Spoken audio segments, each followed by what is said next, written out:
Hi everybody, I'm Mrs. Jones and I'm one of the librarians at Cedar Ridge. I'm going to show you on this video how to access our encyclopedias through the portal that's called Macinvia.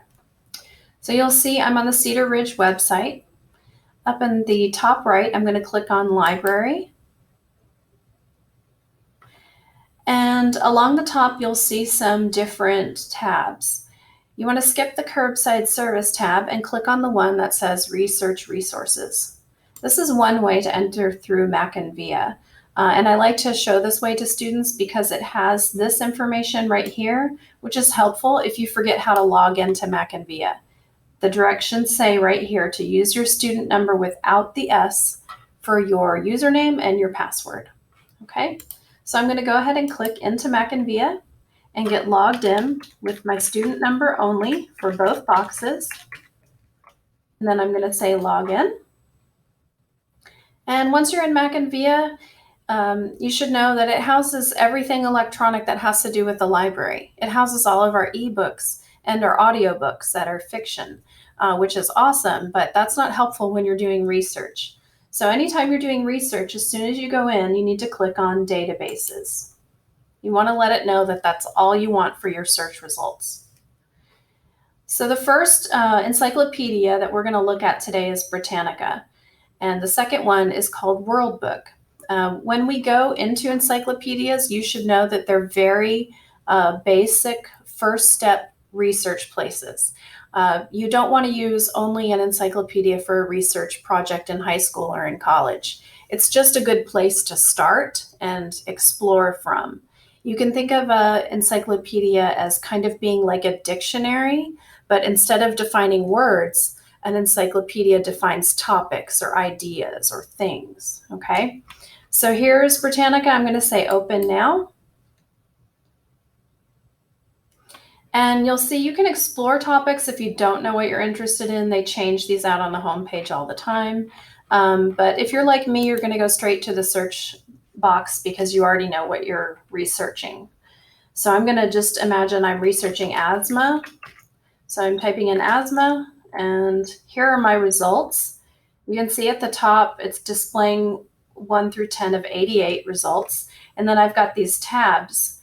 It brought up images for me too, and videos I could watch all about asthma.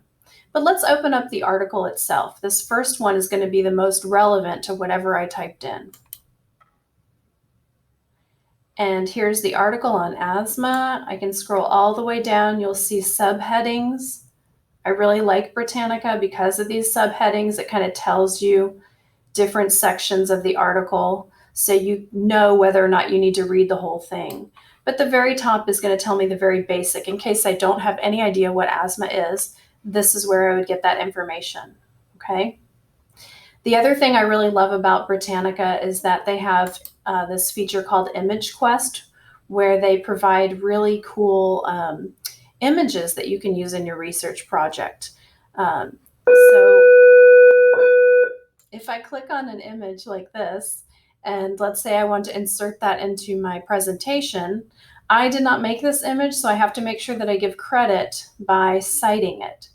So this little box on the right-hand side with a check mark in it, that brings up a citation for this image. So I would copy and paste the citation and put it into my bibliography. Or if I'm doing a slideshow, my bibliography would probably be that last slide, because that's where you need to give credit to all the sources that you used in your research, okay?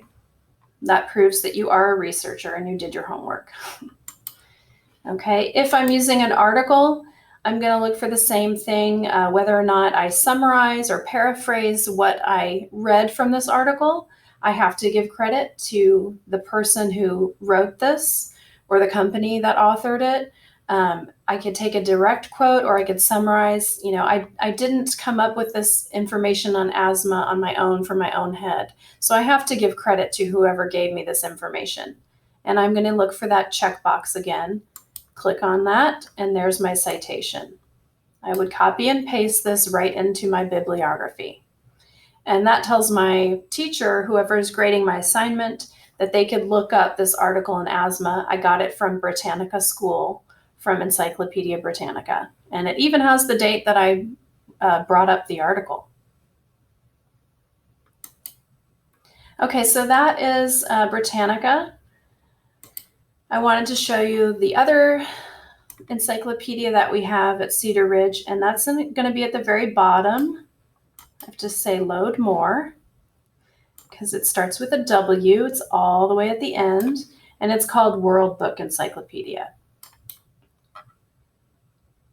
When you get into World Book, you want to make sure you tell it student, so you're not getting the more simplified kids version. And you can see they have ways to browse different topics down here. But I'm going to make a comparison pretty even with Britannica and replicate the same thing that I did. So I'm going to type in asthma again and hit enter. And you can see it's categorized the same way with articles.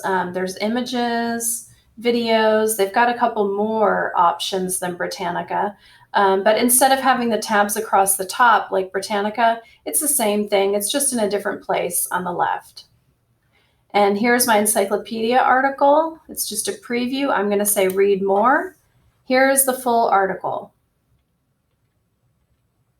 In this one, I guess there is one subheading, but you'll see at the bottom it says how to cite this article.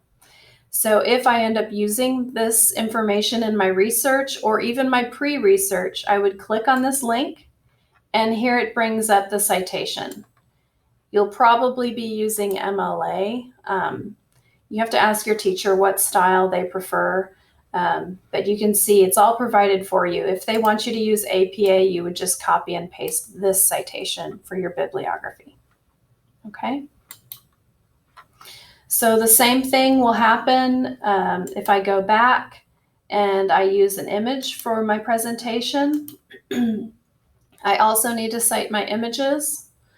So you can click this button, I believe, and it will bring up the citation for the image right here. So I hope that this video has helped you guys. And if you have any questions, just reach out to me. Have a great day.